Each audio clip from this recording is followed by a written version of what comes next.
started to wonder, and I wondered, which led me to wonder. I had to wonder.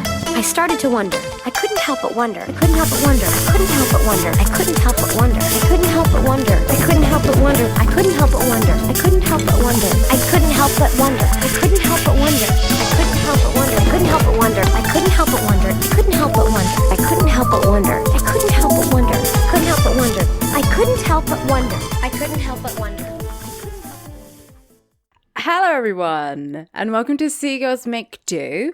I'm your host Alex, and Stephanie is an older version of me. Oh my god! Oh, I love that one. That's so good. Wow. I'm Stephanie, and I couldn't decide on a nickname this week because I can't decide on anything because I'm a big old dumb bisexual. That's classic us. I'm Josh, aka the Best Buy. Oh, wow, that's a bold statement. You come onto our podcast and you say that? Like the store, the electronics store. Okay, that makes sense. You need to write it down, and then we'll get it. That's a good point. So sorry, everyone. Oh, there's a lot of backlash to that one at first, huh? Sorry. Already starting is like very controversial. This is why we have men on our show like once a season.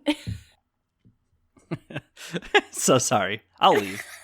Bye. That's it. Back to your regular episode. It's just going to be me and Steph from now on.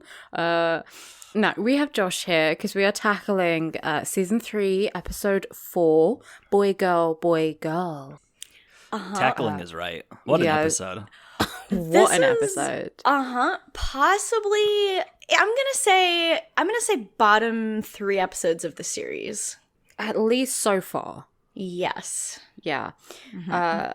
Okay, so let's hold off on this for a second. Usually when we have guests for the first time, we ask them about their relationship with the show.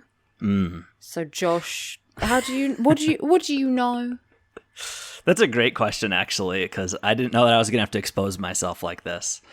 I had never seen a single episode until you guys started doing the podcast. And then I watched like the first few episodes of the first season and then stopped because I can't remember why. Because I jump around to different media a lot. But I always knew I'd come back to it. Yeah, you don't really need to watch it. That's fair. Yeah. But then when I knew I was going to be on, I did watch all of season 3 up till now. So I at least like know the situation with like, Steve and all that shit. Okay. So I'm kind of an expert. Yeah. Some would say. You're going to mansplain Sex and the City to us? Yep, you'll finally understand thanks to me. Thank you. So, yeah, I'm sure we can get into the episode now, but thank you for being so dedicated, Josh. Mm-hmm. Yeah. I don't want to come on and sound like a bumbling fool. No. I mean, that's inevitable, but I mean, we're happy. You did so much homework. We're so proud of you. So You make it sound like watching the show is like a task to slog through. It's a full-time job. I mean, this episode was, and yeah. I mean, especially coming on our show after we've laughed about you. Well, not about you. We've laughed at me, talked behind my back. Yeah, a few times. Well, it's not behind your back, because every time we've done it, we're like, oh yeah, Josh, we might have talked about you on the show this week. Heads up. It's true. We do tell you. Yeah. People will finally know who I am. Yeah. That's true. Yeah, you're not a mystery anymore. You're a real person, not just a figment of our shared imagination. I'm a real boy. If you're Carrie this week, you might think Josh isn't a real person. So. Oh my god. That's a good point. Jesus. Yeah. So we've been, I don't know if we've been dancing around it so much as stomping around it, but we are tackling the issue, alleged issue, of dating bisexuals. Yeah. Which, as we all know, is a terrible struggle that you have to go through. Yeah. Oh my goodness. Yeah, this is like really one of the so far. I really need to say so far because it does get worse. But this is one of the more offensive episodes. She literally refers to it as my problem to the other girls. Yeah, it's a problem that she's dating a really attractive guy who's into her. Yeah. Yep. Should we jump in? Oh, yeah. rip off the Band-Aid? Yep. Okay. So...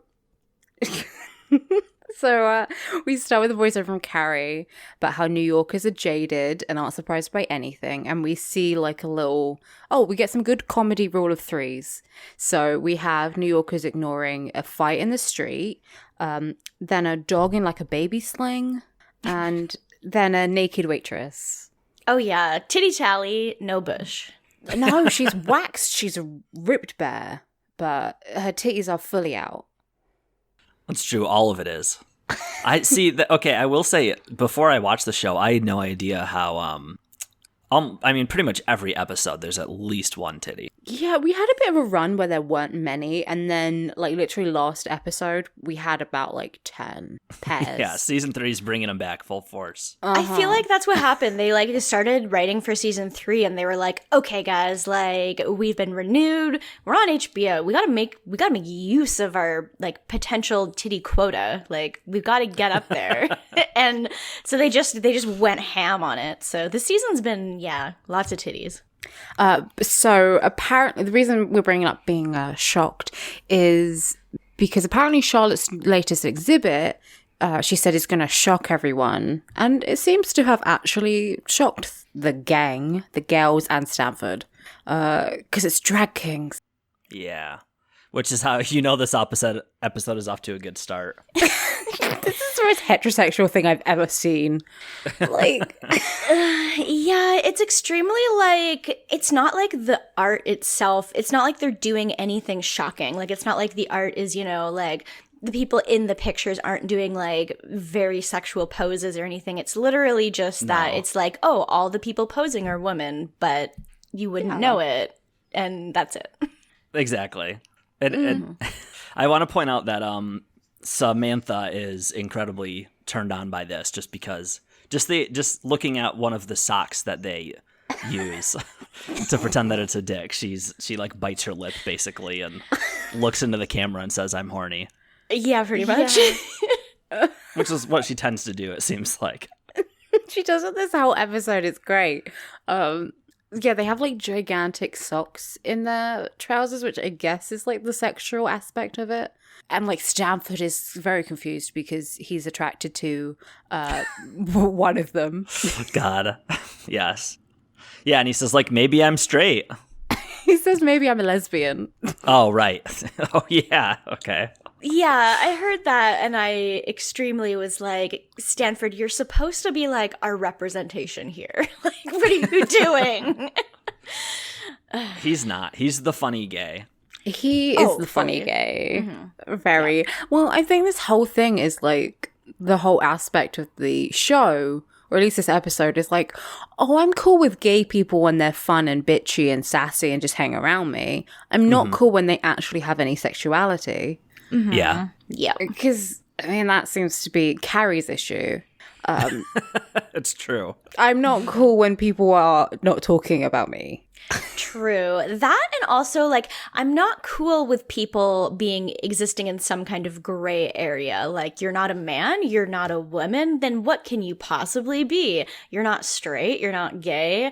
Well, I guess that I don't understand this because my brain don't work, and that's pretty much all of them this week. Like, apparently if you smoke enough then it just kill off your brain cells. So yeah, well, Carrie must be smoking like 10 packs a day then, because I don't know why it's so hard for her. She does seem to be. Yeah, she very much does. It is, I mean, even okay, so like, not to get ahead, but like when Charlotte brings out the guy, his name is Barrett, who's like the artist, he is portrayed as kind of like, isn't he funny how he, believes that gender is fake or whatever, and he's like portrayed as being kind of too modern, sort of. Yeah. Yeah, let's talk about Baird. So he comes out. I hate that name. I think it's kind of... It doesn't sound right coming out of my mouth for some reason, so I don't like it. But yeah, he comes out and he's sort of talking. He's the photographer, the artist in question, and he's talking about it. And he says that he thinks everyone has a bit masculine in them, everyone has a bit feminine. Gender is an illusion. That's sort of the meaning behind his exhibition. And everyone is just kind of like, yeah, nodding along. Yeah. Then he flirts with Charlotte a little bit, and she gets extremely flustered. Oh, yeah. Yeah. Which I first took that as her being weirded out by his whole Me too. like speech or whatever. But then she runs away and she's like, she loves it, which for Charlotte is really surprising to me. Yeah, I think, I think artists kind of have like a natural kind of magnetism. I kind of thought that's more where she's coming from. Oh, yeah, that makes sense. Yeah, and just being kind of, maybe because he is a lot more modern than the guy she usually goes for. Mm-hmm. But she like storms off to the canapes and all the girls follow her, which rudely enough, they leave Stanford with this guy.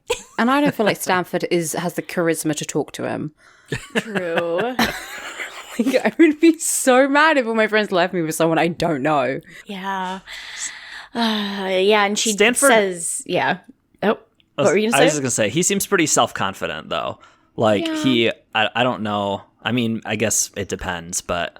I think it depends on the situation. Yeah. Maybe I'm projecting. Well, like when he asked Carrie to hook him up with the gay campaign manager. True, like, yeah. No offense, but that was he was really swinging for the fences there. I think sometimes he's definitely kind of self-conscious. Like there is that one episode, I don't remember if it was season 2, where he goes to the bar and it's like the underwear bar and he's like, I just really do not fit in here. And he very much was like, yeah, I'm not the standard, like, you know, that ideal gay guy that, you know, all the other gay guys are into. And that's why we're supposed to like him, because he's not like other gay guys. Oh, he's not like other gays. He's a fun gay. He's a fun guy. Yeah. He's a mushroom. So yeah, they're all talking to Charlotte, and she just says she's a bit intimidated, and she doesn't really know what to do around him. Mm-hmm. Yeah. She doesn't want to make the first move, and Carrie says sounds like someone needs a sock in their pants. There's a lot of things this episode where they kind of make references to how having a penis like makes you, well, either a man or confident, I guess. And yes. Yeah, it's they do it a lot. It's very 90s. It's very I mean, it's obviously very cisnormative. It's also it's just like it's the 90s. Aren't we edgy? It's very edgy. And then Miranda is like, I'm going to go. I can't even remember how. She makes some joke and then she says she's going to go home. And then Carrie's going to go on a date after this presumably nighttime activity, but well, she's going out with a 26-year-old, so it's like, I guess maybe he still has energy. I don't know. That seems to be the whole like bit of the episode. Yeah. None of us have energy. What are you talking about? No, exactly. Well, I mean, I'm not 26 anymore. I'm geriatric. Like, so. Well, this was like the late 90s. It was a different time. Yeah. Oh, that's true. Yeah, we didn't have Twitter, so we can just go to bed and browse. Yeah. And people had like money. True. Yeah, so then that's pretty much where the scene ends, and we go to Miranda, and she's walking into her apartment, and Steve is there. This immediately set off my fight or flight. No, you get home and Steve's sitting on the couch. What do you do? Oh my god, why did he so he let himself into her apartment when she wasn't there, and she wasn't expecting him, which I think is a little bit serial killer-ish. I feel like if they'd been dating for longer, maybe, or like if she had been like, oh, well, like, I'm going to give you a key so you can just come by whenever, even if I'm not home. Like, but we never ever get that context. So No. Yeah. No, and Steve has done this before. He's been uncomfortable before, so True. Yeah. But he's there, and he ordered takeout, and he's watching the basketball. The basketball. The basketball. Yeah. I don't know sport. There's just a basketball sitting in the middle of the room, and he's just staring at it. Yeah, he's watching it. My brain doesn't work very fast. Okay, he's watching the basketball game, and Miranda just seems very like distressed by this. She's like, okay, cool. And she flicks over the TV because, I mean, who wants to watch basketball? Not me. Extremely true. Yeah. And then they have sex. Classic. We get a good old Carrie voiceover about how Miranda loved him inside of her, but not him inside of her apartment. Yeah. Yes. That sums up the rest of her plot line for the whole episode. Yeah, pretty much. Mm-hmm. It's like that. Who said that? Like they didn't get married because they don't want a man inside their house. Oh, Is that Oprah or something? I think it was Whoopi. Well, yeah, I think it was. Yeah, I'm pretty sure you're right. Yeah. And Miranda's pretty much just that quote for this entire episode. Yes. I mean, me too. I was saying the other day, like, okay, it sucks being single and everything, but also I have a big bed to myself, and I really like that. I totally get it. I very rarely am sharing my bed with another person, but I barely have my bed to myself because my cat takes up like 2/3 of my bed horizontally every day. So I'm like lying there and I'm like, what are you doing? You're like 13 pounds and you're taking up my whole bed. But yeah, He deserves it. I know it's true. And I could never make him move. So No. Looker is just like Steve. you're evicted from our podcast. Sorry, I take it back. Oh my god, this is the most volatile episode. Oh my God. It's just some fun sass. Just a little bit of sassiness, just a little bit of cheekiness. It's a from old spicy Josh. episode. It's spicy. It's full of some spicy takes, some fuego. Watching this episode got my blood boiling, so it's just like it's coming out now. Like I'm just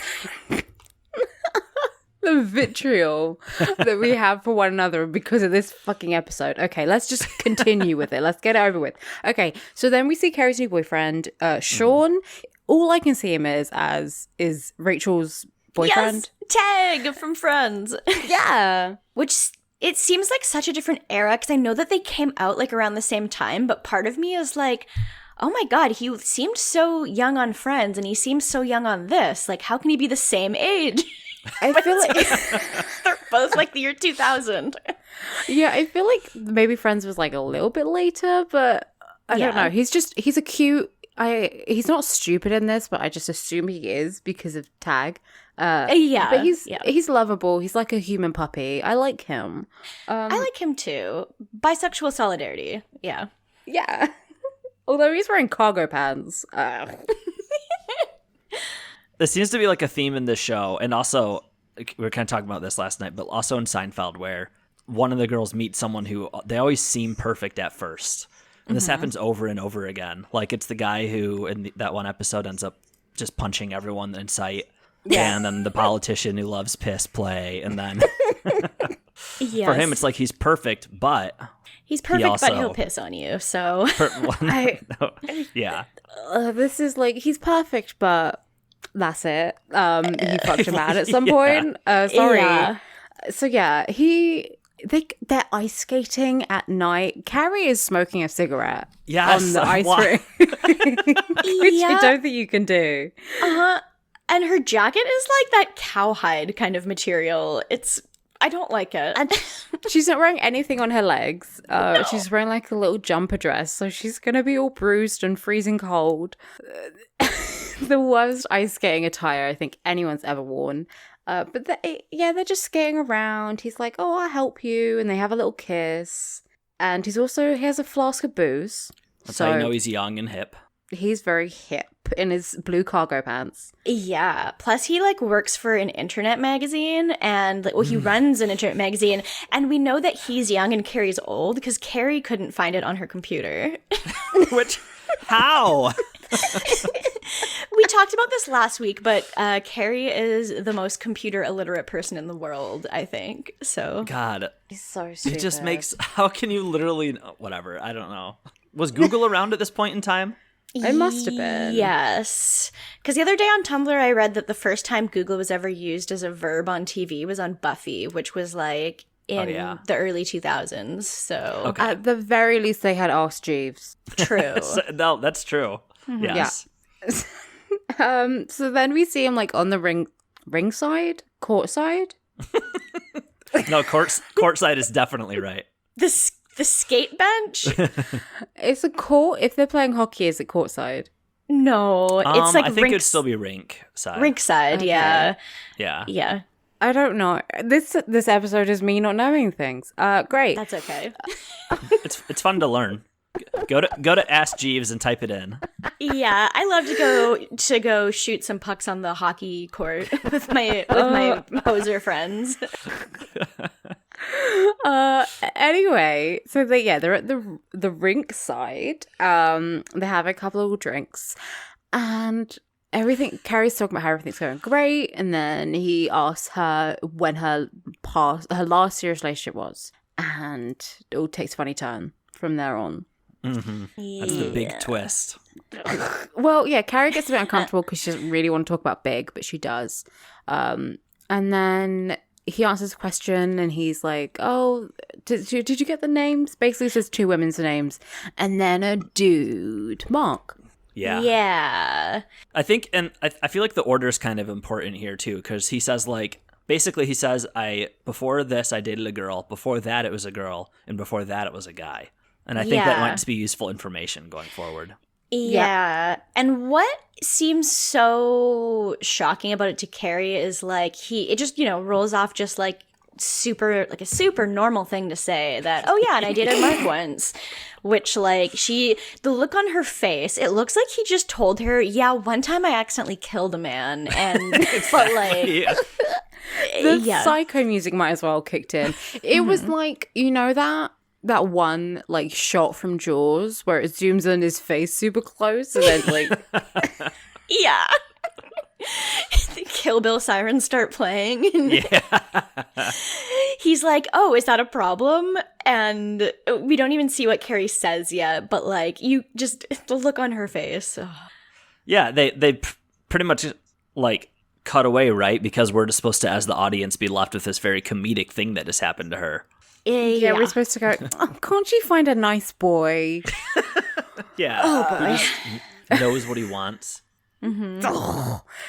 So yeah, then we go to brunch and we hear every biphobic statement that could be said, like all of the like top tier number ones of, oh, pick a side, oh, you're just greedy, oh, you don't know what you want, you're always gonna end up with a man, like and even Samantha, who's the most progressive about it, she still is very like sexualizing it, like, oh, I think it's hot that he knows, like, that he's willing to try anything. And it's like, well, I mean, I wouldn't be like, I think it's a hot, like Samantha is doing the like guy thing of like, oh my god, like, oh, you're bi? Can we have a threesome? Yeah, exactly. basically. I'm looking for a third.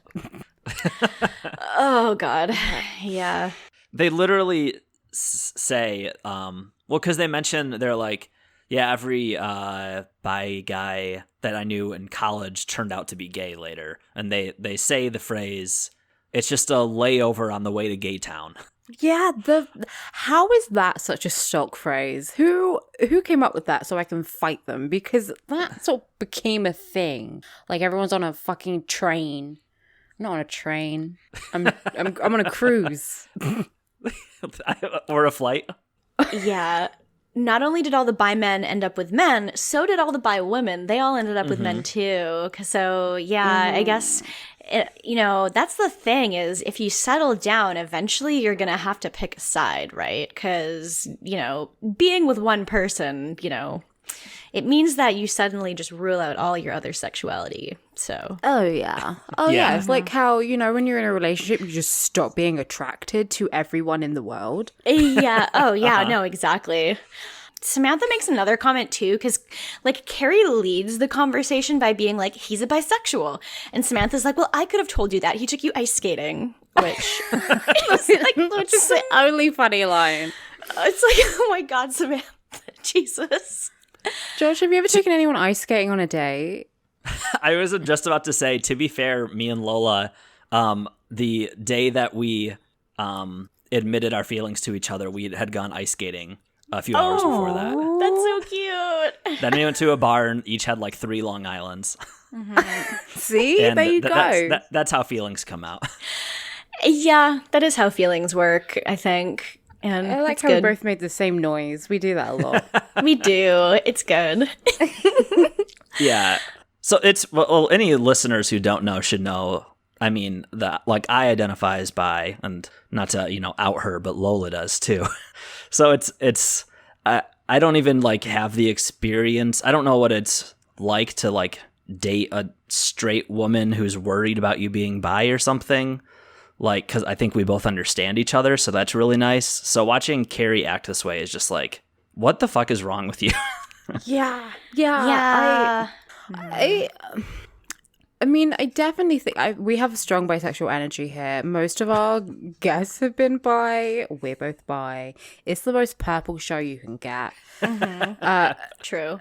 But yeah, this is very, they haven't really been my friends, but like speaking to straight women about, even this has come up in like the past year. Someone said, I would never date a bi man, knowing I was bi. And I was like, well, why? And they said, because he might leave you for I think that's the fear of like being left for a guy is somehow worse than being left for a woman.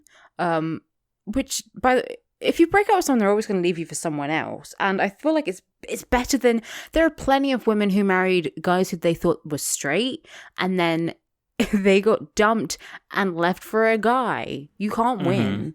I think the fear there is an insecurity of like, well, if he, after we break up, dates a guy, then that means I like ruined women for him or something like that. You're truly no one's that special. Yeah. Exactly. Extremely. It's just so frustrating to hear. Like, the number of times, like, I remember when I was growing up, I didn't even admit to myself that I was bi until I was maybe like 22 or something like that. Like, I basically knew it for years. And I just remember I remember being in like high school, and one of my best friend's moms would be like, she would say the thing about being greedy. Like, it's just like, just pick one, like, don't be so greedy and try. Like, it's like, yes, I'm being greedy by being like, by choosing to be attracted. Like, I just don't, I can't wrap my head around it at all. I just don't understand it. It's like, well, I don't understand it. Like, if you are being greedy, it's because it's something that you want to have and want to do. And I'm pretty sure straight people don't just want to be like, have as much sex as possible. So they're like, yeah, I'm going to go and reach out to someone of the same gender as me. Like, yeah. And also, who cares like how much sex anyone has or how much anyone dates people? Like, when people say greedy, I know they mean it like tongue in cheek, but still, it's like there's not like a limited amount of people that like bi people are. We're not like stealing your potential girlfriend or boyfriend. Yeah. No, which is something they actually say of like, well, that's why there's not enough men for us. Which they do say that. God, grow up. Oh my God. No, it's because you're terrible people. Yeah, maybe all the bisexual people they're nice. Maybe it's you. Maybe it's not them. Yeah. This is just the stupidest fucking thing I could imagine. I mean, I've heard it all before. It's just all in like one big dollop. Yeah. It's kind of a lot. Well, and for the rest of the episode, Carrie just keeps going to in different ways, which we'll get to, I'm sure.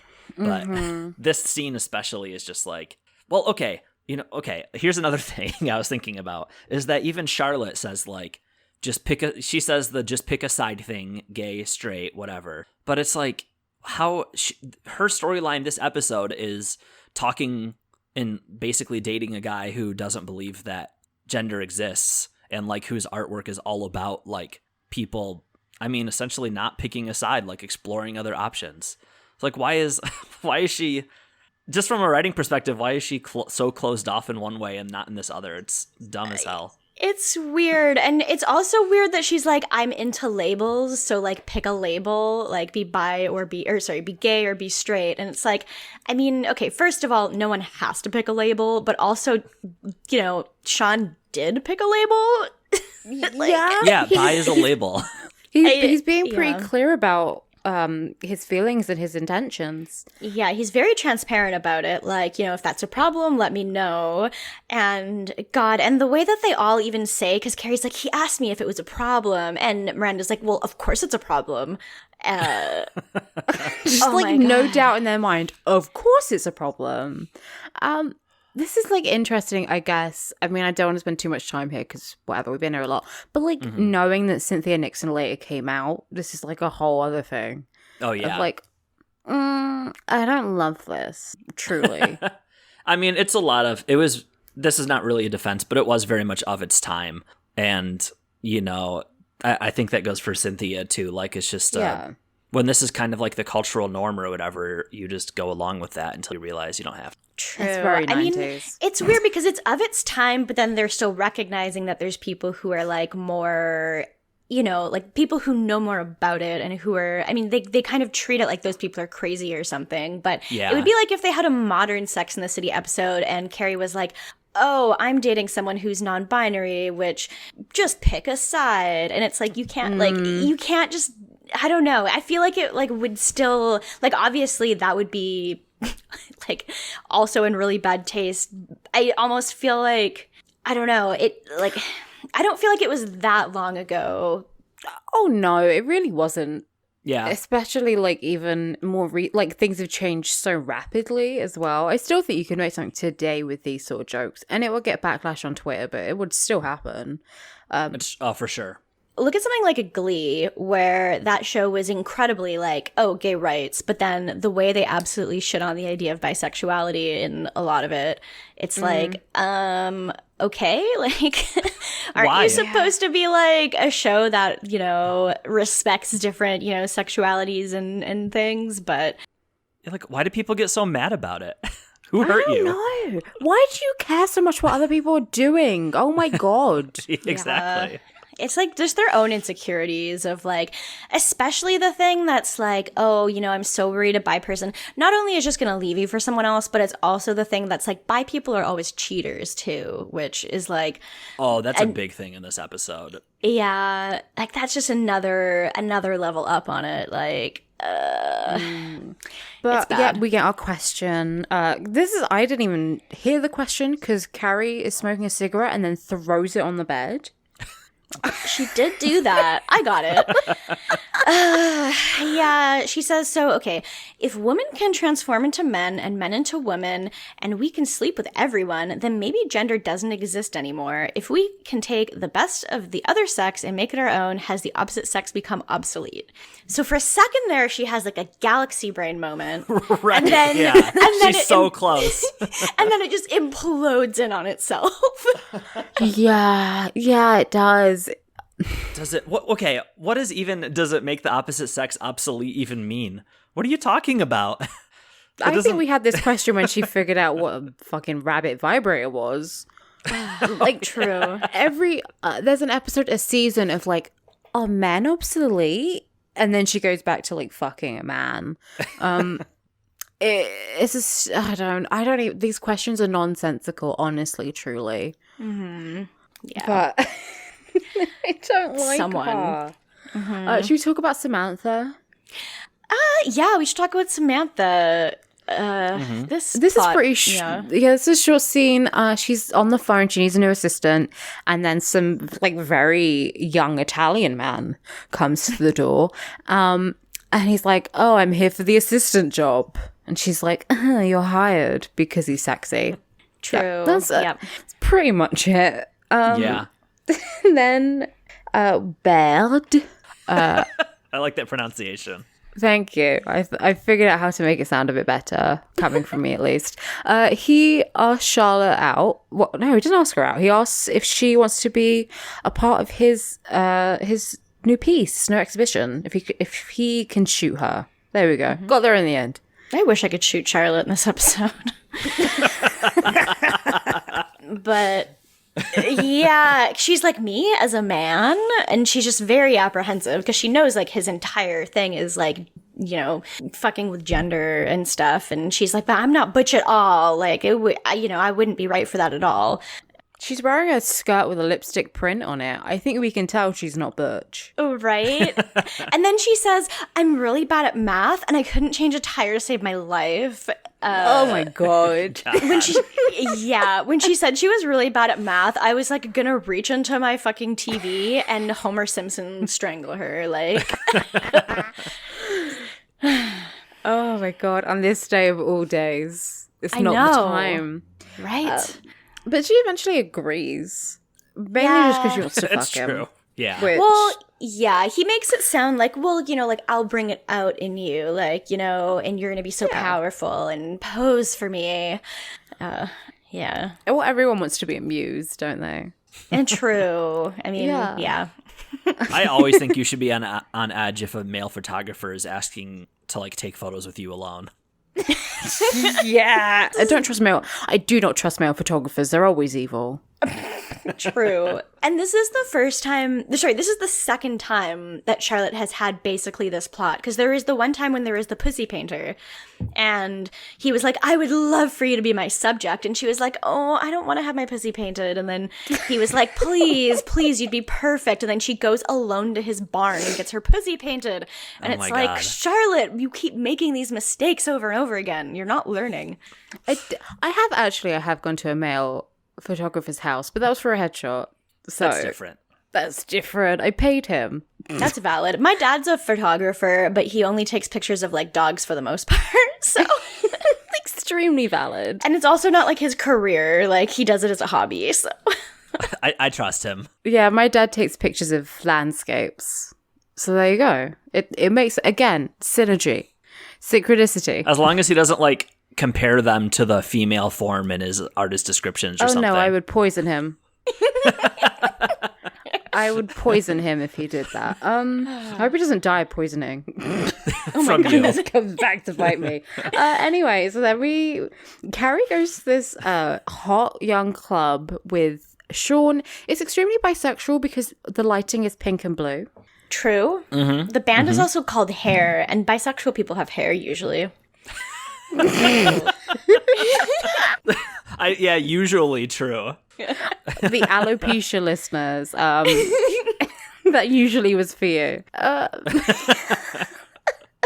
It's just one of our many special powers is having hair. If you have hair, you're bisexual. I'm not making the calls here. It's true. If you're straight, shave your head. Yeah. Straight people wear wigs. I don't know if you guys knew this. Yeah, that's why we're always saying wig, because it's like you pull it off and you're like, wig, I've revealed you as straight. That's when you put him under arrest. Yeah. Gay people also wear wigs. True. It's just bisexuals have natural hair. Then you say wig and you pull it and it doesn't come off, then you know someone's bi. Which I'm always doing. Yeah, exactly. That's why I'm going, my wig's been snatched. This is stupid. Anyway, yeah, so Yeah, it this is. is the dumbest show. So Sean is being extremely patient because Carrie is basically questioning him. Like, his eyes go off to the side, as they do in conversations. Yes. And she's like, who are you checking out, the guy or the girl? Yeah. And he's like, I'm looking for the bathroom. Yeah. You know how when you're talking to someone, you don't always look them directly in the eye. Occasionally your eyes will dart because, something comes into the peripheral vision and you will look at it. And he's just, he doesn't really react. He's just sort of being very calm and like, no, I'm not interested in anyone else. I'm just interested in you. I'm not going to cheat on you. She really like tests his. Well, no, he has infinite patience is the thing. Like it's all about her just going through this process. I could not do this. Like, she straight up says, you're not gay? And Yes. You're not gay after you kissed me? And yeah. Yeah, he's like, no, I've been in 3 major relationships and one was with a guy and that's just me. Not even that this really matters, but it was 3 relationships ago. Like, okay, that timeline is what I mean. Like it goes against the whole, it's a layover to Gay Town. Like, he went, quote unquote, from a guy to 2 girls and now another girl. Like, just chill out. if anything, the stereotype should be, like he was only gay in college. Right, like in experimenting or whatever, but, well, he's a guy, so that can't be true. Yeah, that only goes for girls, right? Because, you're a lesbian in college and then, whoop, it's over. God, that was like the opposite for me. It was like I knew I was bisexual, but it was like I had been dating someone for so long. And then when we broke up and I was like in grad school, I was like, oh, time to go on Tinder, but only for girls. And I was so excited. Yeah, I guess I was like 16 and had a huge crush on a girl in my class. And I was like, oh my God, I'm bi. And then slowly, as the years have gone by, I've remembered the like extremely gay things I did as a child and didn't think anything of. Like, Yeah. I remember just like I used to draw like lingerie on my Barbie dolls. Nice. I had a crush on pretty much like every pop star at some point. I was just like a little, a very gay, like, and I used to read lesbian erotica. Wow. That'll do it. Yeah. And I was Yep. like, oh, this is heterosexual. I was like really into like perfume and jewelry, and I was part of like the sewing club, and I was the only guy there, of course, in middle school. But then Aw. people started the thing though still is, even at that age, it's not like I was like seeing guys and thinking like, oh, that guy's hot or something. But like I started getting asked all the time, people making comments insinuating I was gay. And this even happened years after, like at work and stuff. And my mom even asked me at one point, because I didn't date anyone until like college. So that was part of why a lot of people assumed, because if you're a guy who doesn't date a girl, then you must be just repressing the gayness until you can get out of high school, basically, was the insinuation. Yeah. I mean, I had a guy literally, I don't even remember, I said something just kind of sassy to him. I don't think it was even that mean. And he just said, well, when are you going to come out of the closet? And I was just like, what the hell, Kyle? Oh, wait, I shouldn't say his full name. What the hell, Kyle? Dox him. No, what did you say, Kyle? No, what the fuck is up, Kyle? I just laughed it off. And I think, I mean, going through all that and then also being extremely Christian led me to like really, I guess, repress a lot of stuff. And then it wasn't until years later when I started learning about how like gender is fake, which I still pretty much, I guess, even though I identify as a cis man, I still just feel like that's where my bi-ness comes from. It's almost more like just like, whatever, who cares? You know what I mean? Which it's just like, whatever. It's not like it's portrayed in this where she's just so worried about like, oh, he must be attracted to every single boy or girl. Like, that's the implication, is that if you're bi, you're really horny because there's twice the amount of people that you're attracted to. But that's not how it works. Yeah, it's a lie. I've never been horny in my life. No, I still hate like 99% of men, for one thing. Yeah. True. Yeah, see, that's how you know bisexuals are real, because like Stephanie and I would just be like full-on lesbians if we could. If we could choose. Like, do you think we would even talk to men? No, I wouldn't be here. I don't choose this. I don't choose to be attracted to men. Like, why would I choose this? It's a burden. If sexuality was a choice, I would say 90% of women would be lesbians. Mm-hmm. It's fucking stupid. And yeah, I think most people just of the most bisexual, like, however you want to say, pansexual, or people who just don't use labels, it's just like, okay, well, if someone comes along, I don't really care what gender they are, as long as I'm attracted to them and I like them. Whatever. I'm not exactly. I mean, I'm very horny, but that's not attracted to my bisexual. No, it's not attached. I'm just a naturally horny person. Yeah. Yeah. No, there's a spectrum of horniness and sexuality. Like, yeah. But yeah, it's one of those things where you just you definitely just ignore it for so long because of like the shit like that. Like, I feel like I definitely like for so long was like, oh yeah, like I love to see boobs. But then I would be like, okay, but like bisexual people are just wanting attention. Like they're just doing it for the attention. Like they, it's just like, it's so much. Like that's not me. And then also the internalized misogyny. Because like I remember being like 19 and being like, oh, I would totally be like bisexual, but like I would never date a girl because they're crazy. And like, oh my god, at age 19 I was so stupid. Oh my god. Anyway, that's not me anymore, but no. Yeah. But then speaking of being horny, they go back to Carrie's and they have sex on the floor again. Oh yeah, the show. I don't like how they keep having sex on the floor next to a bed, because what's the point? They're young and hip. Break a hip. She's gonna throw her back out. Like, she's not that young. And again, we get some more questioning, and she's like, do I kiss better than a man? Like, shut the fuck up.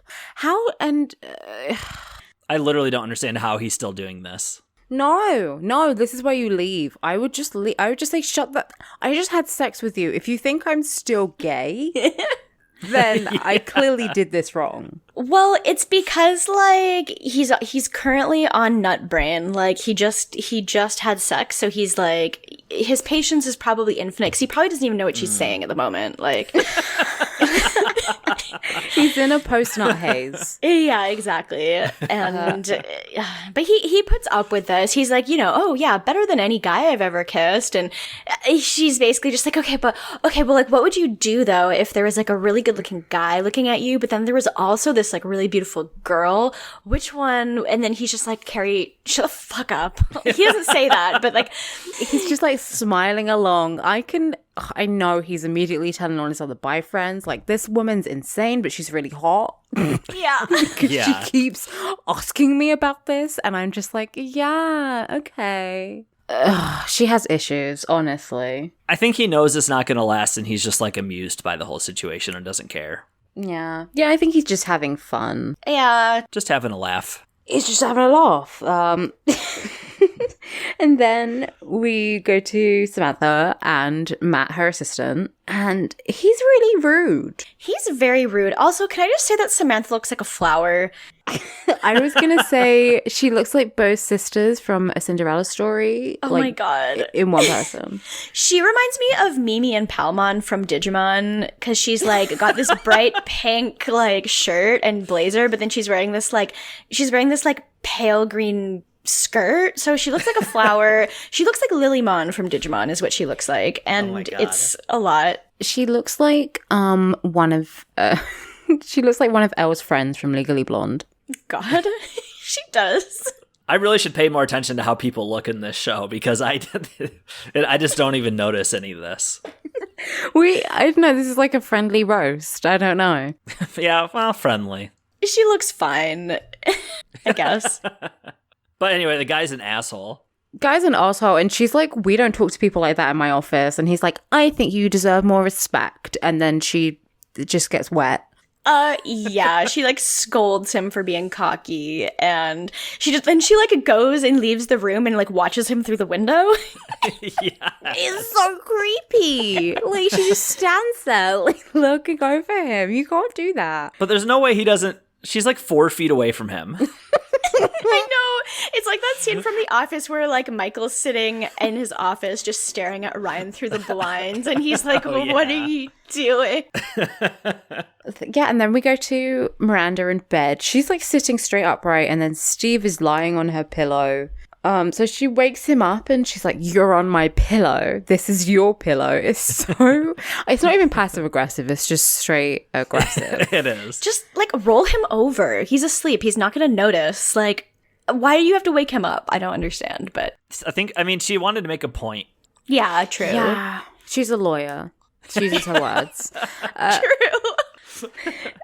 And then she's like, your stuff is over there, you need to keep it tidier. And he's like, you won't even give me a drawer. And she's like, a drawer? This is so she's like, you want a drawer even though you're at my house all the time? Like, yeah. And then she gets so pissed off that she gets up and starts like, she doesn't get, he says, well, I'd actually like to move in.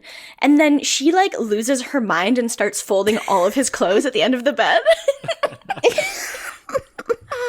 I love it in her like stupid like electric blue night slip that she's wearing. Yes.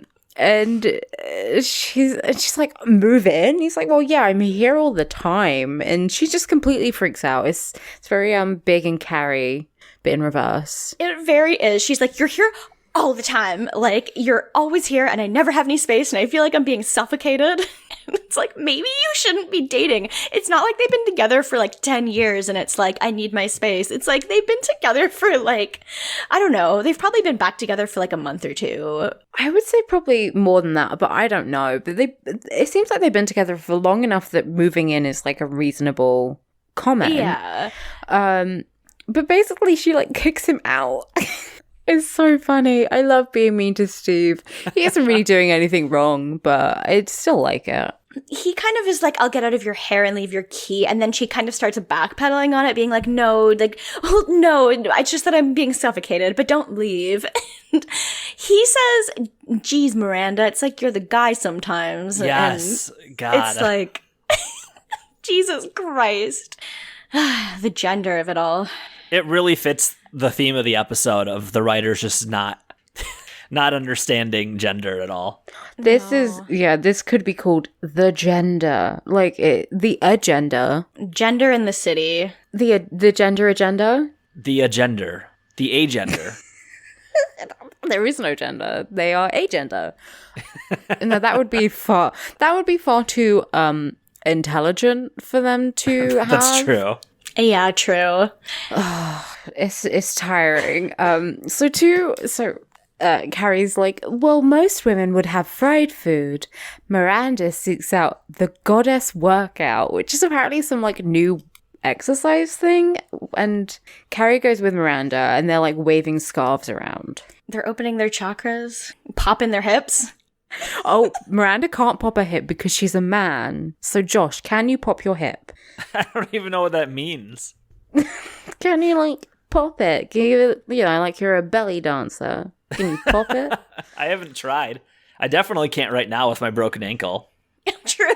That's a good point. Yeah. Can all the men write into this show? Let us know. Yeah, everyone pause the episode, pop your hip, see how it goes. And we're not liable if you like sprain anything. No, if you die, that's not our fault. No.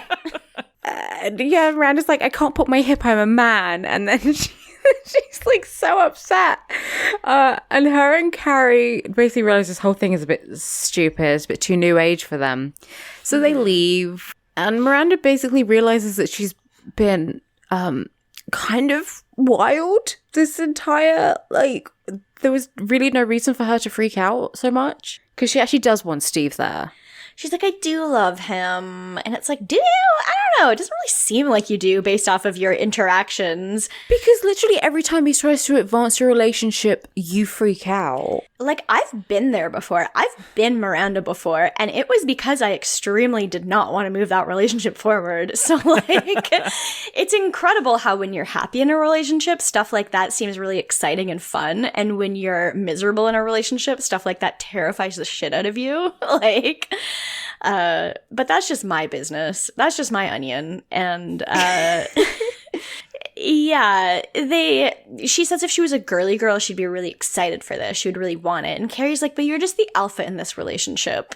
If you're a girly girl, then you would just wear a bit more pink. You wouldn't be, like, happy about your relationship. What's she talking about? I don't know. Miranda's normally very smart, but she certainly didn't go to Harvard Gender School. So I wish I had gone there. I know, right? Graduating top of your class. Yeah, my mother, Felicity Huffman, bribed me. She bribed my way in. I'm starting next year. Oh, God. Oh, I wish you the best of luck. Thank you. I can't wait for your gender vlogs. Yeah, so this is a very timely reference. And then she goes home and it's empty, and for the first time Miranda didn't like an empty apartment. So sad. So sad. Like if you cried. Then we see Charlotte and she's with Bernard. She's in drag. She looks really cool. She does. She looks amazing. Yeah. She looks almost better this way. Yeah, it really suits her. I mean, I kind of, maybe this is wishful thinking, I kind of thought she looked like Kyle MacLachlan's cousin. Oh my God. I feel like she looked, I think it's just because I love to see a woman in a suit, and I love to see a woman just in general, like, I don't know. This is a good look on a woman, basically. But I mean, she's in a suit, her hair slipped back. She also has a fake mustache on, and she has a sock in her pants, I guess. Yep. Yeah, I mean, it's almost like a Charlie Chaplin. Yeah, well, she's all like a business suit. She's all like yuppie, you know. She looks good. And, okay, I did find it weird that he was taking the picture with like an old-timey camera, and the camera was also in the mirror, so like it would have been in the shot. Yeah. Very strange. Very strange setup. It was not set up for a camera shoot. It was set up for a television show. There was no film in that camera. He was just pretending to press buttons until they had sex. Are you saying he's shooting blanks? Exactly. But he's sort of like, Charlotte's a little bit shy, so he comes over and he's like, he gives her a bit of a pep talk, and he's like, "You're a man and you eat men like me for breakfast." And Jesus Christ. yeah, she's like, "I think I need a bigger sock." Is he really using socks? I feel like he would just use like a packer. Like a sock is gonna look kind of fake, right? I feel like it's gonna. I mean, when I think about bunching up socks, like they're, I don't know, they're not the same girth. I've looked at bulges before. They don't look like socks. No, socks have a weird shape too, where they're kind of like bulgier on one end when you fold them like that. Yeah. Personally, when I go about my daily life, I'm not like most guys walking around don't just have a giant bulge that's visibly noticeable. No. But could you imagine? Life would be so much more uncomfortable if that was true. I've seen people where they do, and it is the worst thing in the world when you're on a train opposite someone with like a weird bulge. Oh, it's horrible. But he puts in this new sock. He sure does. He sure does, which I don't feel like is appropriate. It's not appropriate. But Charlotte turns around and she kisses him and he rips off her little mustache. And Carrie says something incredibly offensive. oh, she does, and we're not repeating it. No, we're not going to say what she says because it's very, yep, nope, not happy to hear that. No. And yeah, that's that. And then where do we go? Oh yeah, Matt again. Matt and Samantha. He's on the phone. He's again being rude. Samantha's like, "You need to take these invitations down to the copier," and he says, "In a minute." Who does he think he is? I don't know, but he's super rude and cocky, and I hate him so much. Yeah, he's like talking back at her, and eventually it leads Samantha to just fire him. Well, because every time he answers the phone, she works for a PR firm of all places, Yeah. and every time he answers the phone, he's like, "Fuck you, shut the fuck up, don't ever call here again, goodbye." Pretty much. He has extremely bad public relations. Yeah, he's the worst. So yeah, she goes, "Okay, you're fired, but the good news is I can fuck you." Which he's totally cool with, because the first thing I want to do when I get fired is fuck my boss, always. Right? The raw sexual energy of getting fired. Yeah, my sock is rock hard at that point. Yeah, they can't. I mean, can't pay rent this month, but I'm gonna fuck this old lady. Good app. There's still more, unfortunately. We haven't got to the best part yet. So then we have Miranda. She gives some big old speech to Steve about how, I drop things because That's exactly how it went. Wait, sorry, I need to go back for a second. yeah. I made a note about Sam talking with him. Okay, when you shorten as soon as possible out loud, how do you guys say it? ASAP. Yeah, I also, well, okay, I usually say it, except for I often will say as ASAP as possible as a joke. So, Now that's a good joke. yeah. See, I always say ASAP.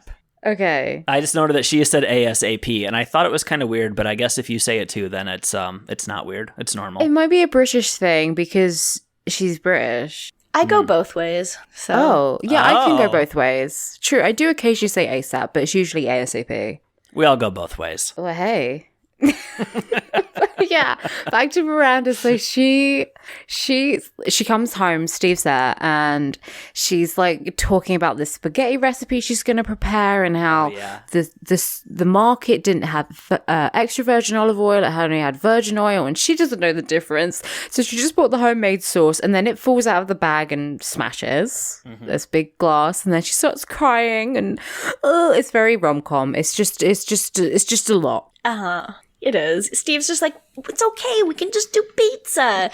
And then she's just like, it's a big fucking deal, Steve. Oh my god, you're getting so good at this. I love it. Thank you. True. Yeah, and I mean, to put it succinctly, she's sort of a bit worried about being vulnerable because Steve will be there all the time and he'll see her mess up and he'll see her, you know, without any makeup on and half naked and, you know, in the middle of the night. So she's a bit nervous. But then Steve's like, "Oh, I love you," and then everything's resolved. Yeah, he's like, I'm not going anywhere. And then, yeah, he moves in a week later. Yeah. And she's crying. She's like, "I'm crying on you." Yeah, I just hate this. I don't know why. I'm really sorry, Steve. Yeah, this week he doesn't even really do anything wrong, but I still am just like, the thing is, I can't help myself. So Yeah.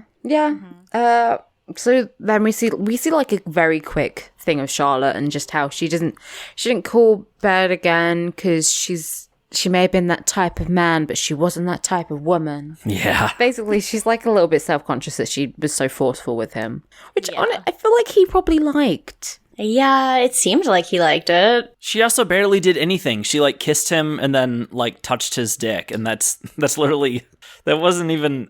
It's just amazing. She's living like 1 century ago. Yeah, men tend to like it when you kiss them and touch their dick. I don't know if anyone else has figured this out, but like, That quite often is the case, yeah. if you flirt with a man and then you kiss him, usually they're like, "Oh, I like being kissed." And sometimes I think because men are so sort of kind of programmed to take the lead that they kind of like it when you do that. You know, I'm not saying be forceful or anything. I'm just saying, you know, there's nothing wrong if you ask a guy out or if you lean in to kiss him. Well, that's what's weird is there's obviously no like really right or wrong here. It's just personal preference. But why is Charlotte so against it? Like what? She has like some deep scars from her childhood or something that. She is so. I mean, we sort of fan theory. We've decided that Charlotte is a repressed lesbian because she's just so like rigid in her like gender stereotypes of men need to do this, women need to do this. She literally hasn't thought about it like another way. Yeah. That true. it's kind of weird. Like she doesn't even think about just taking the lead and maybe you know, I'm as bottom as you get. I can still ask a guy out. True. I think what Charlotte needs is she needs like a really, really alpha woman to come and show her like how women like that, and then she'll be like, wow, all these things I've always valued, like being taken care of and everything, but I don't need to have a man be there. Are you suggesting the film Carol, but with Charlotte in the Rooney Mara role? Exactly. Yes, pretty much. She needs the strap. She really does. Charlotte needs the strap. She's got to get pegged. Oh my god. Oh my god. Yeah, I really do. I think you're right. Should I write a Samantha and Charlotte fan fiction? Because I can see this all taking place. I think that's the only way for us to resolve this. Samantha is Carol and Charlotte is Therese, just the exact same book or movie, but with them. Yeah. Just replace all the names. And that's good because it takes Carrie out of the story, so. True. All right. Speaking of Carrie, so her and Sean are going up these stairs. She's got these ridiculous gold boots on. I loved it. It's something. I don't think I liked her outfit because then she also had a huge flower on her dress, which I hated. She had a black pleather, like, mini dress with a giant white flower, which was definitely a choice. With gold boots, I don't know. I don't understand what the gold boots have to do with the rest of the outfit. But, they're going up the stairs, and he's like, I don't know, they've been up loads of stairs. They're going to a party. So it's Mark's, who is Sean's ex-boyfriend Mark's new partner's birthday. Yeah. Yes. Which is less complicated than I made it sound. Yeah, Carrie makes it sound like it's... her reaction to this when she finds out, because she's like, Mark, like, your ex-boyfriend, Mark? Yep. And... his partner, Garth, and we meet them. And Mark just has a fucking, like, a newborn baby. It just isn't a party where a newborn baby should be there. Yeah, that's an interesting choice that there's a baby at the party. I will say my friends are all getting to baby having age. So there's a good 3 or 4 couples in my friend group that have babies. And they'll bring them out for like a few minutes or so. But like, it's not like next to like blasting music or people getting wild or anything. Then they go away and go to sleep. You wouldn't have someone smoking in the same room as your baby. No. And people drinking and like it's clearly nighttime. Like this baby should be in bed. You might have a few friends around, but you're just gonna like have some wine and, conversation. You're not having like a party. It's really weird. There's a fucking baby. So we meet Garth, who's a birthday boy. Birthday boy Garth and baby Isabel. And baby Isabel, 2 L's, no E. I would prefer an E. I would prefer an E too. I wrote it out in my notes and I hated it. It needs an E at the end. What are you talking about? It's either Isabel with like an O and 1 L, or it's Isabel with 2 L's and an E. Yes. That's it. I agree. And you're right. And you should say it. And Garth should be arrested. So. Wig.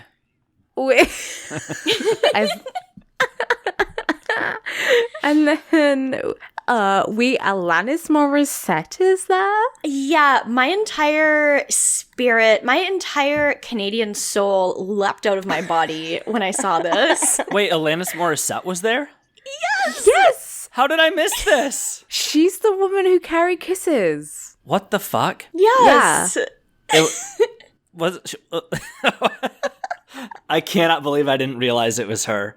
I'm sorry. Oh my god. Wow. Okay. This is amazing. It's okay. You're not Canadian. It's fine.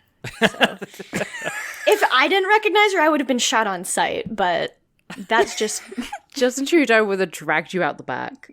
Yeah, firing squad for not knowing who Alanis Morissette is. Okay, wasn't she blonde in this episode? No, she had brown hair, like dark brown hair. She might have had some blue in it, maybe. Oh my god. I guess I had too much wine or something. That's fine. All right, well, anyway. So Alanis, who has just married her new wife, and she also used to date Garth, and she gave them the egg for baby Isabel, and Carrie is just sort of, she has like the calculus lady gift. Yes. Yeah. It's like that, but more homophobic. Yeah. And then we sort of see her talking to Sean. She's like, okay, so let me get this straight. And she's like, so-and-so dated them, who was like, which I mean, with any friend group, there's just a bunch of murkiness of like, probably someone dated someone else who... Right, even if everyone's straight, this happens. Yeah, it's like Friends.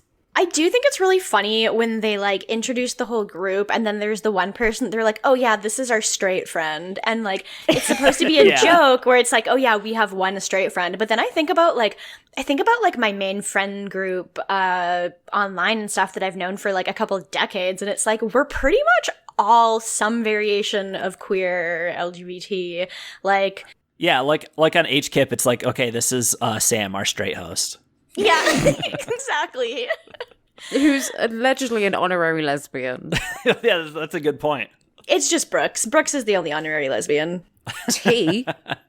I can't weigh in on this. I'm impartial because I'm not a host, so.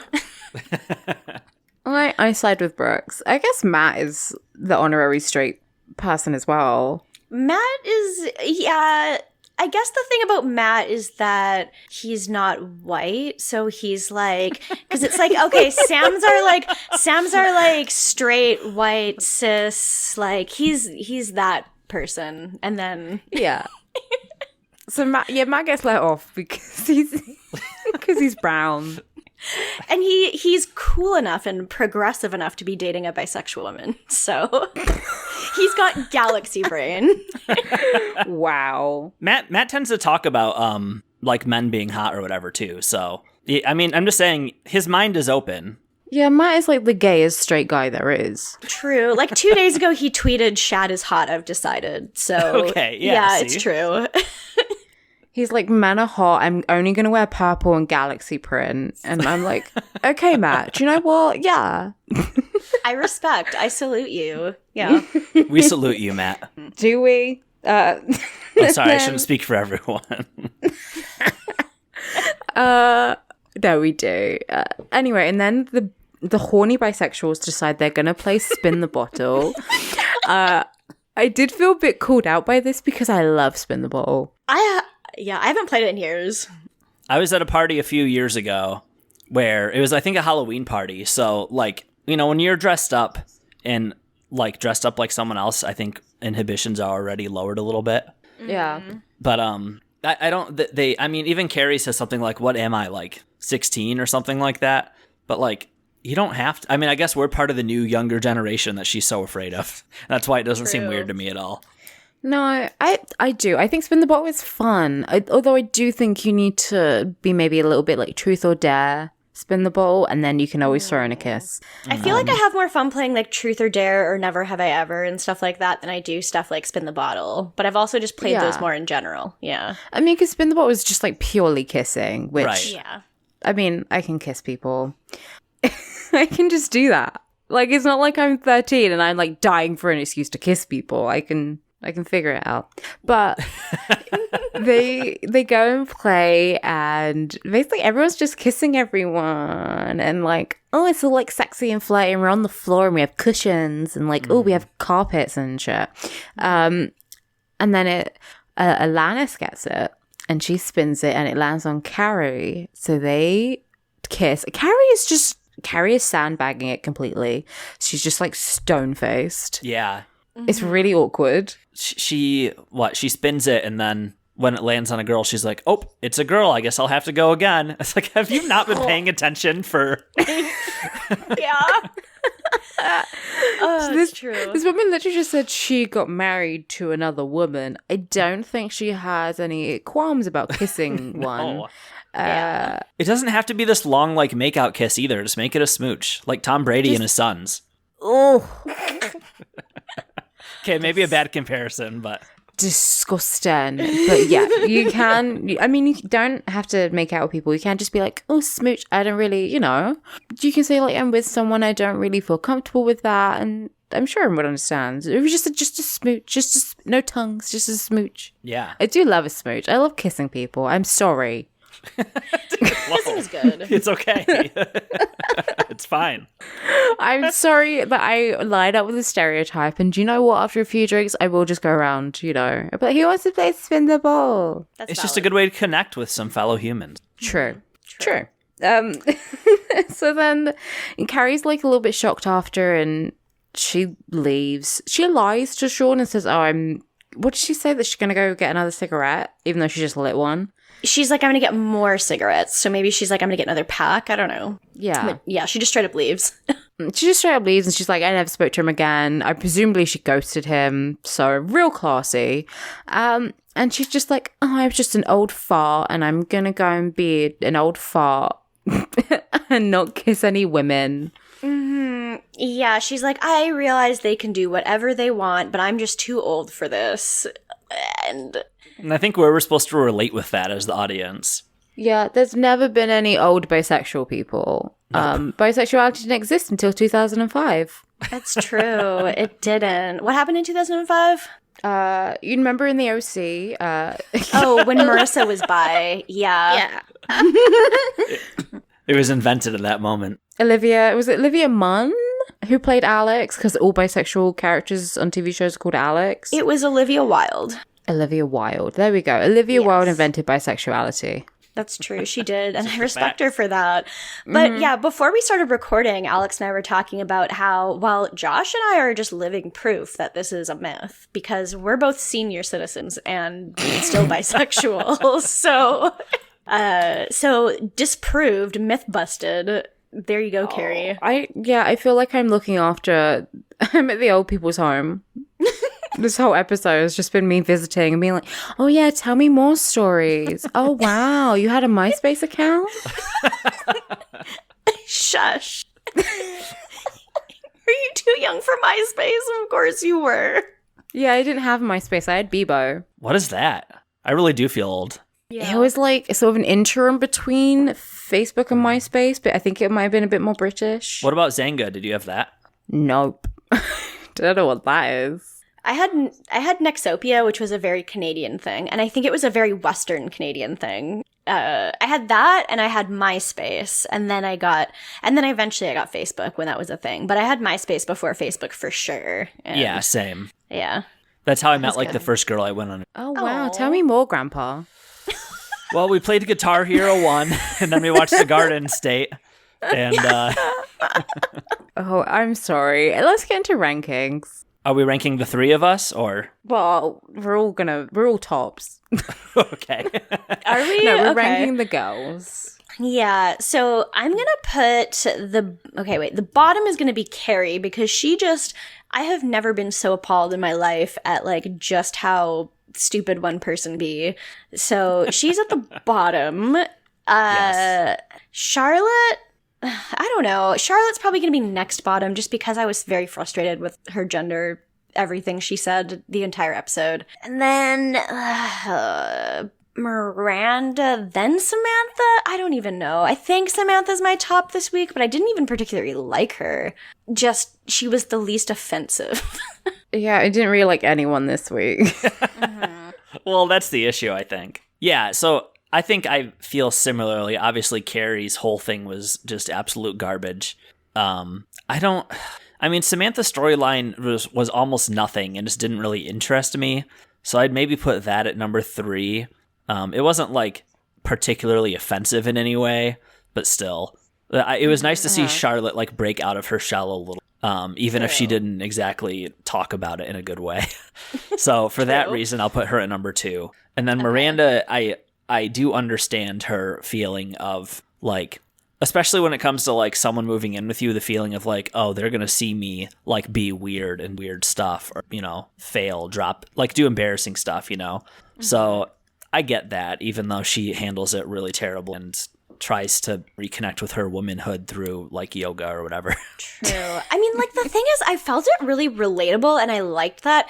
But at the same time, I was just like if she hadn't had Steve move in with her after, I would have been like, oh, you were probably my top this week. But then it's just like, oh, it ends with Steve moving in. And it's like, so like 1 step forward and 10 steps back. She caved for seemingly no reason at all. Yeah, I think I'm going to say everyone is null and void, and my number 1 is Alanis Morissette. Yeah, that's a good point. Good. Actually, yeah, my number 1 is whatever his name is, the bi guy that Carrie dates. Exactly. Yeah, he's patient, he's kind, he's handsome, he's smart, he's got an interesting job. He can do better. He could, and I'm sure he will. I'm sure he'll meet someone after who is much better than Carrie. It's a low bar. That is a low bar. It's true, but I believe in him. I believe he can do it. I guess we can get into questions now. Yeah, so if you want to send us questions, you can send them to seagirlsmakedo.tumblr. I truly can't speak. You can send to seagirlsmakedo.tumblr.com, you guys, /ask. Did you know that? I knew it. I knew. Thank you, Josh. Yep, no problem. Okay, so our first question comes from somebody who's a PR the disaster, who asked, "Oofa doofa, that was some biphobia and some Steve BS. If you were to share an apartment with any character of the show, what would be your top and bottom picks? Also, have you done or would you do drag?" So let's start with the first question. If you had to share an apartment with any character from the show, who's top, who's bottom? For me, this is easy. I'm gonna go with Miranda sharing because I feel like we're both fairly independent, so we just like leave each other alone for the most part. Yeah, same. As long as we're not sharing a bed. Yes. I think that's fair. I would say maybe Charlotte for the top, because I feel like from a roommate, I want someone who I can talk to a little bit. I feel like Miranda just wouldn't want to talk to me. The thing is, I would be the Miranda. I'm the person who, like, when I had roommates, I had 5 roommates at my last place, and I would just stay in my bedroom all the time. And if I could hear that there were people in the kitchen, I would wait like 2 hours to make dinner. Like, Yeah, that's relatable. Miranda would be me. Like, I would pick Miranda first for sure. And I know that if I lived with Charlotte, I would get so pissed off at her all the time. She would just like she would be a clean roommate probably, but she would probably just like say something that sets me off, and I would be like, I can't live with you. But I do want someone who is just like kind of weird enough that I can bitch about them with my friends, and I feel like that's fair. Yeah, Charlotte would do something strange and I could moan about her. Like, you don't want someone who's too perfect. I feel like she's like, okay, so like my last roommates before, I'm in a good situation now, but my last roommates before this, I was living with a couple, which was terrible, as evidenced by like the opening of Bridesmaids. And at one point, they on the big whiteboard we had in the kitchen, without consulting me, I just came home and they'd written like 5 rules of the house on the whiteboard. Wow. And that feels like the kind of thing Charlotte might do. Oh my God. What were the rules? It was like, don't leave any clothes in the bathroom after a shower. Make sure to immediately wash your dishes when you're done using them. That sort of thing. Like, turn off the lights. Like, just like the kind of thing where they could have just said, hey, can we try to do this? Instead of writing it down on a whiteboard. Yeah. Sounds passive. I'm imagining one of them holding it up while the other one writes on it. Oh my God. Yeah, I think bottom, Carrie, because you know she's going to be smoking inside. Oh, yeah. I do think Carrie's the worst. Yeah, and she'd be a slob probably. I feel like I also wouldn't want to live with Samantha because she would be boning a lot, and I just don't want to have to deal with hearing someone boning all the time. Oh my God, yes. I feel like Samantha at least would have drugs. Yeah, true. She'd be fun. She would be fun, but she's not maybe the best roommate, but she's a roommate for like 6 months, you know? Yeah. She'd also be that roommate who's like constantly trying to get you to go out to the club with her, which would get a little bit tiring. Yeah, and then you would like nearly die. Exactly.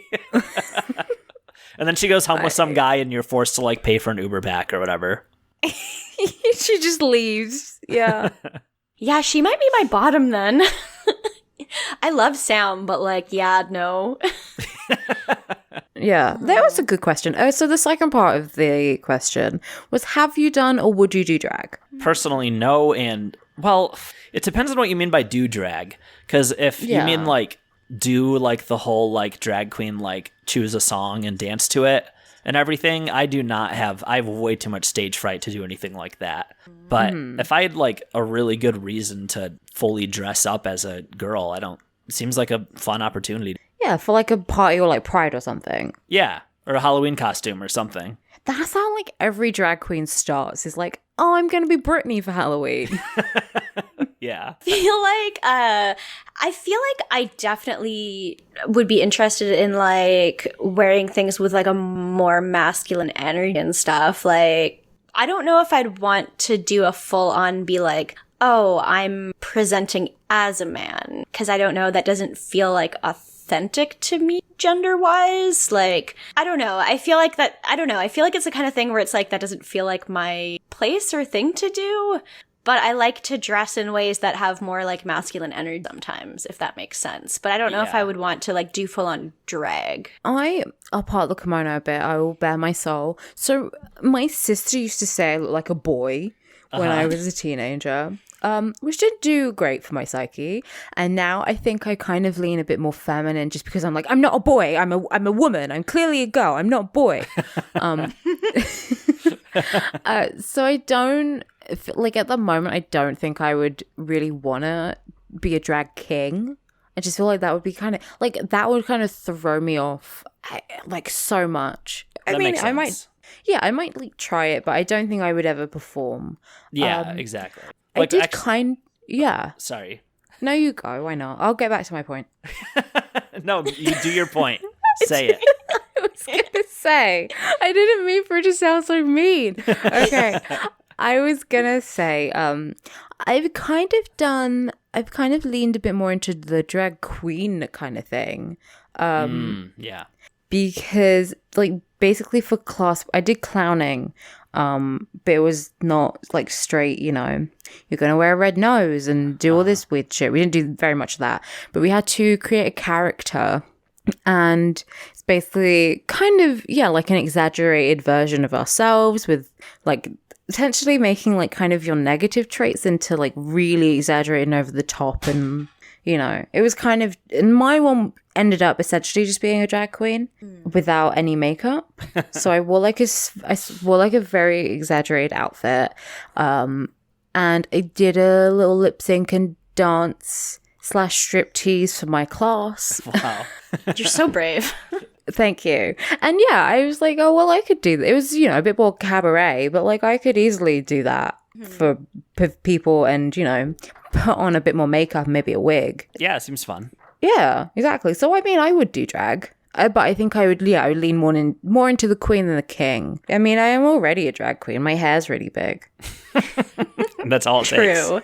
All it takes. It takes a spunky personality and some big hair. True. Some big makeup. Yeah. I just can't do makeup. That's why I don't wear a lot of it. I think so. Like that for me is the thing that what I'm just curious about. Like I have no clue what it feels like really to like wear a face of makeup. Like, and I know there's a feeling to it, but I don't know what that is. And like having never put on a dress before, it's like wild to think about just because of the way society is. Like I've never even tried out these experiences in my life. So having like a real reason to do that would interest me, if that makes sense. Yeah. I mean, I think it's like, you know, a valid art form. And I think everyone should just be like, hey, do I want to wear I think it's something you should experiment with if you're open to that. Because, I mean, even my dad's worn a dress. And he's like 60. The thing is, dresses are nice to wear, and it's good. True. Yeah, I'm really excited for this summer so I can really dress out. What else we got? Yeah, a faint mood. I like that. So next question is from a fellow host of HKIP, Alex Leafcrunch. Hello. Or just Leafcrunch on Tumblr. Hello, Alex Leafcrunch. Alex. She asks, which of their bones would each of the girls be most likely to break? Love you, God Josh. damn it. Oh, just wait till you get to the next question. Oh no. Yeah, next one's worse. Well, what do you think, Josh? Yeah, you're an expert. Sorry. Yeah, which of the bones are they going to break? You're the expert. You want me to tell you which bones you guys are gonna break? No, the showgirls, the city girls. Oh, that's really funny. I thought. I thought she meant. I mean, you can tell us that too. Oh, that's a good question actually. So Samantha, well, we got to think about like Samantha. Like, what's the bone you're most likely to break during sex? Obviously. Your uterus bone, of course. Yep. The vagina bone. The vagina bone, yeah. Oh, yeah. Maybe the pelvis. Yeah, I think so too. She'd get all twisted up in some weird angle or something like that. That or her neck. Okay. There are so many bones in the body. It can be hard to say, obviously. But at the same time, I feel like I can totally picture Carrie to be the one to slip like while wearing like high heels or something and break her ankle, much like I did. Yeah, that's what I was going to say, because I was going to say that Carrie would break her shoe bone, so... Exactly. Yeah. Okay, so that's Samantha and Carrie. What about Miranda and Charlotte? Miranda, I mean, she did drop that jar on her foot, so maybe she'd break a toe. She let Steve move in with her, so she needs a backbone. Oh, yeah. Tell her. Yeah. Get her. Get her, Jade. T. Wig.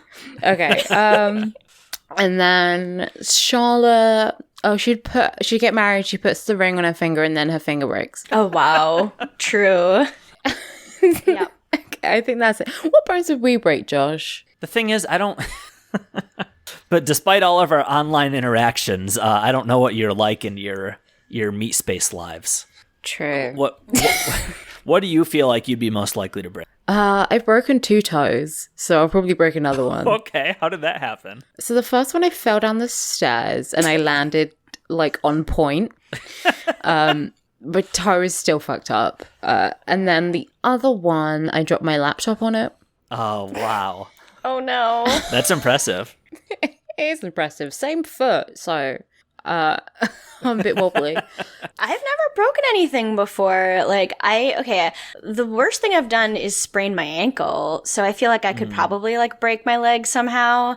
The time I sprained my ankle though is because I was camping and I was drunk and I tripped over a tree root. Yeah, I couldn't think of the word root for a second. I tripped over a root and then I didn't realize I sprained it till the next morning when I woke up sober. So Wow. Oh my god. yeah, so Both my parents managed to break the same bones twice, so I'm sort of like on edge because I'm sure I'll do that at some point. Yeah, I'm a little frightened of that too, but Yeah, well, I think they heal back stronger. It's just my parents are idiots. that's fair. Mine has like a metal plate that's like holding it together now too, so it might be stronger than ever. Oh my god. You're a cyborg now, so Watch out. I'm gonna just run around kicking people. That would be valid, and honestly, you should. once your leg is healed, it's over for you hoes. Yeah. The next person that I say that bye is a layover to Gay Town. A foot to the face bone. Oh wow. Nice. I love it. Are you ready for another personal attack? Yeah, always. Okay, so this one is from a boyfriend of the show, Matt Trambampoline. He is all of our boyfriends. He's all of our boyfriends. He's True. I mean, okay, you're not gonna fucking marry Matt, but You got me there. so this one is for you, Josh, and it Cool. says, I'm quoting here. I would never say this. Oh God. Josh, as a waspy McCain voter, do you identify most with Charlotte? No, fuck off. Yeah, I mean, well, we didn't get to ask you who you are, because, you know, you're either a Carrie, Miranda, or Samantha, or Charlotte. So who are you? I definitely think, okay, I will say to that if you had asked me like 8 years ago or whatever, like when I was still 20, 21, and that kind of finding myself like kind of cool, but still also conservative, kind of Christian, but maybe not way. Like, I think that's where Charlotte's at. Because she like she opens her mind a little bit, but then she also is so like afraid to actually go beyond what she's comfortable with. And that was me when I was that age. That being said, I've grown, I've evolved. And I think now I'm most like Miranda. valid. I mean, you didn't make the same mistake twice with voting, so Yes, exactly. See, I learned. I voted for Obama later. Just took me a bit. I voted for Obama once. Oh, it's the Donkey Kong image. Once. You may vote for Obama once. Those are the rules. See, that's why I voted for McCain first. I didn't want to waste the vote. Okay. I saved it for later. yeah, fair. No, Miranda is like, she's independent. She, you know, has a job that she likes and that she cares about and is decently good at. And I don't know what else she is, but those are the two main things that I also just like when she makes jokes and stuff. Like, I think she's one of maybe the funniest girl out of all of them. Yeah, she's like certainly she has the driest humor. Like, Yeah. she knows she's funny and just says stuff. She doesn't need to wink at the camera or anything like Samantha does. Exactly. Yeah, true. Yeah, sometimes I just feel bad for Kim Cattrall when she reads Samantha's lines because I'm like, this must be so painful for her. Like, the only Seriously. reason she's doing this is because she makes so much money off this role. But, like, good God, they're just so hard to watch her say sometimes. It's like, she's like a cartoon character. True. Well, yeah. Yeah, I do wonder when she gets the scripts and she's just highlighting her lines and it's just like, oh, Samantha takes her top off and fucks the guy with the funny tasting spunk.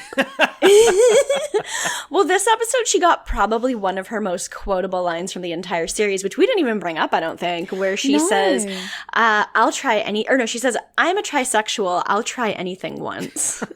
Which she says basically looking into the camera. Yeah. Yeah, pretty much.